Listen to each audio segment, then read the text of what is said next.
आदरणीय सभापति जी,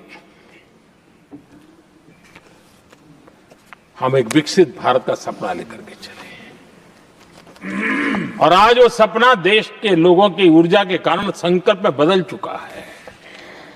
आज कहीं पर भी जाइए, हर कोई ये कहता है कि 2047 तक विकसित भारत बनना है। और मैं हैरान हूं, कुछ हमारे साथी सदन में इतने निराशावादी, इतने जमीन से कटे हुए लोग, बदलती हुई दुनिया से अनभिज्ञ लोग पता नहीं क्या बोल रहे हैं। वो कहते हैं हम मोदी ये भी 2047 की क्या बोल रहा है, 2047 किसने देगा है? हमारे देश के लिए, आजादी के लिए जो लड़ते थे, जो फांसी के तख्त पर चढ़ जाते थे, जो लाठियां खाते थे, गोलियां खाते थे, जो काला पानी की सजा के लिए अंडमान निकोबार की सेल्यूलर जेल में जिंदगी बिता देते थे, लक्षावधि नौजवान अपने पढ़ाई का, भविष्य का सोचे बिना, कोई परवाह किए बिना सिर्फ देश के लिए सोचने के लिए निकल पड़े थे।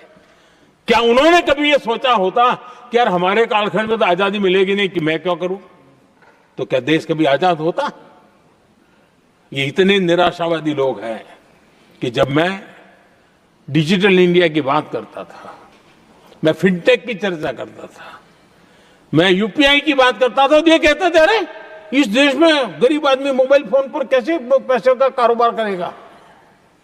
3 साल के भीतर भीतर देश ने दिखा दिया ये हो सकता है। और मैं हैरान था जिस दिन ऐसा भाषण संसद में हुआ, देश का मीडिया भी, मैं भी, ऐसे लोग, उनकी जो इकोसिस्टम है वो नाच रही थी कि देखिए मोदी को तगड़ा जवाब दिया। मोदी ने जवाब नहीं दिया।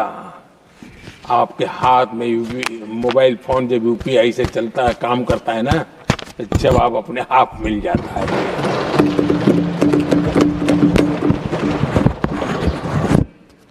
आदरणीय सभापति जी, कांग्रेस के समय एक व्यंग चला करता था और आमतौर पर कहा गया और सीरियस नेचर की चर्चा में भी आता था, हंसी मजाक में भी आता था। इंडिया मिस द बस, ये कॉमन वर्ड हो चुका भाई, मौका गंवा दिया, बाजी हाथ से चली गई। इंडिया मिस द बस, ये हमेशा होता था। आदरणीय सभापति जी, आज भारत कोई बस मिस नहीं कर रहा है, आज भारत काफिले का नेतृत्व कर रहा है।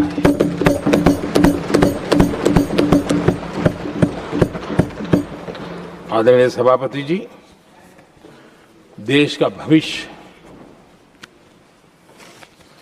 उज्जवल बनाना है, वर्तमान भी उज्जवल बनाने के लिए अविरत कार्य करना होता है।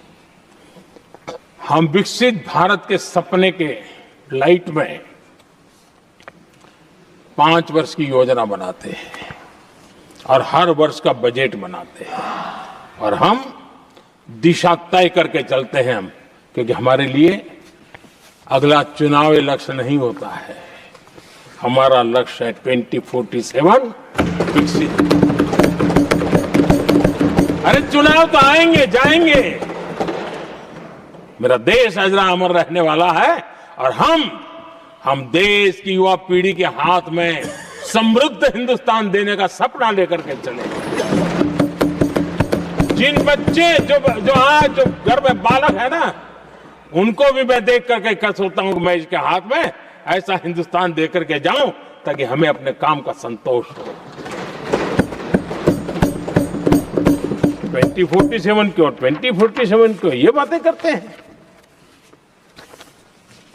आदरणीय सभापति जी, आज जिस प्रकार से हम इनिशिएटिव लिए, चाहे स्पेस हो, साइंस हो, टेक्नोलॉजी हो, समंदर की गहराई हो, जल थल नभ अंतरिक्ष, हर क्षेत्र में नए संकल्प, नई ऊर्जा, नए कदम और नई सिद्धियों को लेकर के देश आज आगे बढ़ रहा है। हम ग्रीन हाइड्रोजन पर काम कर रहे हैं, हम आने वाले युग को समझ पा रहे हैं। हम क्वांटम कंप्यूटिंग की बात कर रहे हैं, हम एआई मिशन को लेकर के चल रहे हैं। और आज दुनिया मानने लगी है कि एआई मिशन भारत बहुत कुछ दुनिया को दे सकता है। ये विश्वास आज दुनिया में बना है। आज दुनिया में क्रिटिकल मिनरल, रेयर अर्थ राजनीतिक हथियार बन गया है। हम उस पर फोकस कर रहे हैं ताकि कभी भारत को किसी के पास हाथ फैलाने की नौबत ना आ जाए। आदरणीय सभापति जी, ऐसे तो अनगिनत प्रोजेक्ट हैं जिसमें विदेश का इन्वेस्टमेंट आना ही आना है, क्योंकि अब हर किसी को अपना भविष्य भारत की भूमि में नजर आ रहा है। हर किसी को अपना भविष्य भारत की टैलेंट के भरोसे नजर आ रहा है। हर किसी को भविष्य भारत के उज्जवल भविष्य के साथ खुद के उज्जवल भविष्य को जोड़ करके दिखता है। और इसलिए दुनिया आज भारत, विकसित भारत की बात हम क्यों कर रहे हैं, जिनके दिमाग में नहीं पड़ता है, दुनिया को समझ आ रहा है कि भारत ने सही दिशा पकड़ी है। चलो अब चर्चा वहां चल रही है कि हम बस न चुक जाए। कल तक चर्चा चलती थी इंडिया बस मिस करता है। अब दुनिया को लगता है अब हम लेट न हो जाए, वहां आने की स्पर्धा चल रही है।